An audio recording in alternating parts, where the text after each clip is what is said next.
খেয়াল করে দেখেন। হাজবেন্ড ছিল। ছিল মানে? ওনার যে একটা বাচ্চা, এর মা কি তুমি? হ্যাঁ স্যার, আমার বাচ্চা। তোমাদের মধ্যে কি ছাড়াছাড়ি হয়েছে? না স্যার। কি ঘটনা হয়েছে একটু খুলে বলবে? তাহলে শুনেন, তুমি যে আমার চাকরির কথা কও, আমি তো কোনোদিন চাকরি বাকরি করি নাই। আমি কি চাকরি করবো?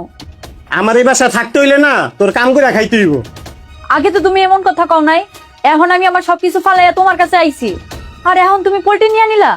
আমার বোঝা হয়ে গেছে, তোমার আসল রূপ আসল চরিত্র সব প্রকাশ হয়ে গেছে। তুমি যে এত নিকৃষ্ট এত খারাপ আমি আগে বুঝিনি। আমি খারাপ? এই মাগি, আমি খারাপ? খারাপ তো তুই। তুই যদি ভালো হতি আর এক ভাতারে ঘর ছাইরা না তুই আমার কাছে আইতি না।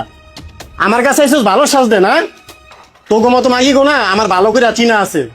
যখন তোকে অন্য পুরুষরা লোভ লালসা দেখাইবো না তখন তোরা আমার থুয়ে অন্য বেটার লগে যাবি গা।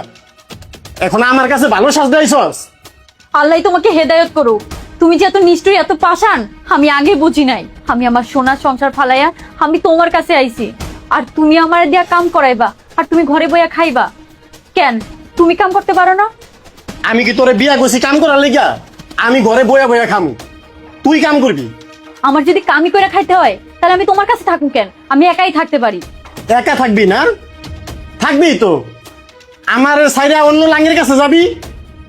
আল্লাহ, আমি মনে হয় আমার জীবনের সব থেকে বড় ভুল করছি, আর এই ভুলের পাশে তো আমার সারা জীবন দিতে হইব। থাকো তুমি তোমার মতো। আর আমি লজ্জিত, তার কারণেই আমি তার কাছে ফিরে যেতে পারলাম না। আমি সুখের আশায় আমার সাজানো সংসার ভেঙে আমি চলে গিয়েছিলাম। উনি আমাকে খারাপ রাখে নাই স্যার, কিন্তু আমিই বুঝি নাই। আর যে কুলাঙ্গার আমায় নিয়ে গেছিল স্বপ্ন দেখিয়ে, সে ভালো নাই স্যার। আমি অনেক পরে জানতে পারি। তারপর থেকেই আমি আমার একাকিত্ব জীবন শুরু করেছি স্যার। তুমি যেহেতু তোমার নিজের ভুলটা তুমি বুঝতে পেরেছো, আমি আর কি বলবো। দেখো বোন, তোমাদের কাছে আমার বিনয়ের সাথে একটা অনুরোধ থাকবে, তোমরা এই কাজগুলো আর কইরো না। তুমি সুখের জন্য আরেকজনের কাছে গিয়েছো, সে পেরেছে তোমাকে সুখ দিতে, তুমি তাকে ছেড়ে আরেকজনের কাছে যাবে, সেও পারবে না। আসলে সুখ কোথায় আছে সেটাই তোমরা জানো না।